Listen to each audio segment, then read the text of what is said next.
An American woman who converted to Islam immediately after 9/11. Find out why. Meet her next. Well, she was the girl next door, blonde hair, blue eyes, a practicing Catholic, but after 9/11, she found herself drawn to Islam, a religion she says empowered her. What does she think of radical Islam and the folks who want to kill us? Angela Collins is the director and principal of the Al-Rida Academy. It's a school for Muslim children in Southern California. Thank you for joining us. Thank you. Assalamu alaikum. Tell me a little bit about why and how you made this transformation.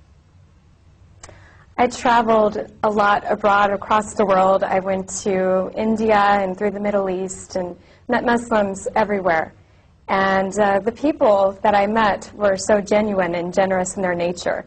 And I wanted to learn a lot more about them. So I came back to the States, I met Muslims here, and they became my friends. And then 9/11 happened, and our entire country pointed their finger. They blamed Muslims, of course. And I had an opposite experience of knowing these people, so I spoke out against it. But then, of course, I'm challenged, and people want to know what Islam really teaches, and I didn't have that knowledge.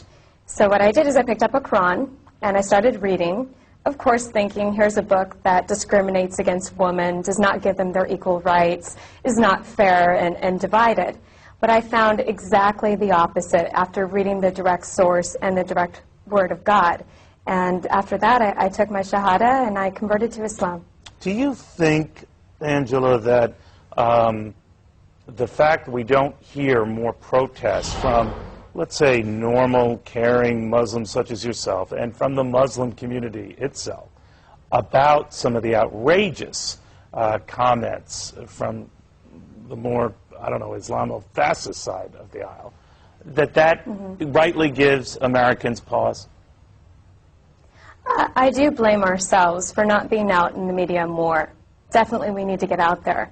However, when we do stand in protest, for instance, in front of the federal building in Westwood, they turn off all the lights, and we get a counter-protest on the other side, and traffic builds up.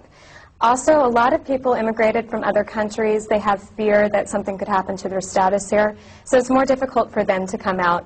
But you'll see me, like other American converts, out there in the front lines, and we will absolutely communicate what our thoughts are. But I've heard as well, Angela, that many are afraid to communicate that, or afraid to criticize some of the more severe elements in the Muslim community because they're afraid of getting killed.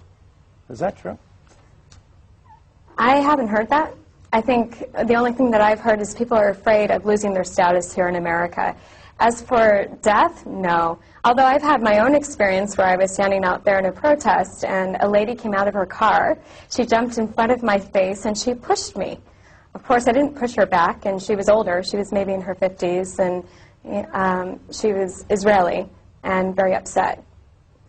I just figured she was responding with her emotions, but I didn't react. But you know, there are a lot of, we're showing a picture of you, Angela, before you made this transformation and became a practicing Muslim, and a lot of young women who would be looking at you now versus then would say, all right, she's covered herself up, she seems to have given away a lot of herself for religion we don't understand and somehow seems detrimental to women. You're saying that's not the case?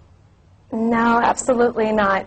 I'm not sure which picture is being shown of me, but I'm sure I'm giving up a lot more of myself than now. How does your family feel about this? My family, at first it was difficult, but now they're extremely supportive. We have conversations. We talk about terrorism all the time. I remind them that, Catholic, hey, right, that's Angela? a story. Have any of them? Yeah, have they're any Catholic, of them become Irish Muslim? Catholic. No, they haven't. Okay. No. Angela, thank you for joining us in Irvine, California. Angela Collins. Thank you.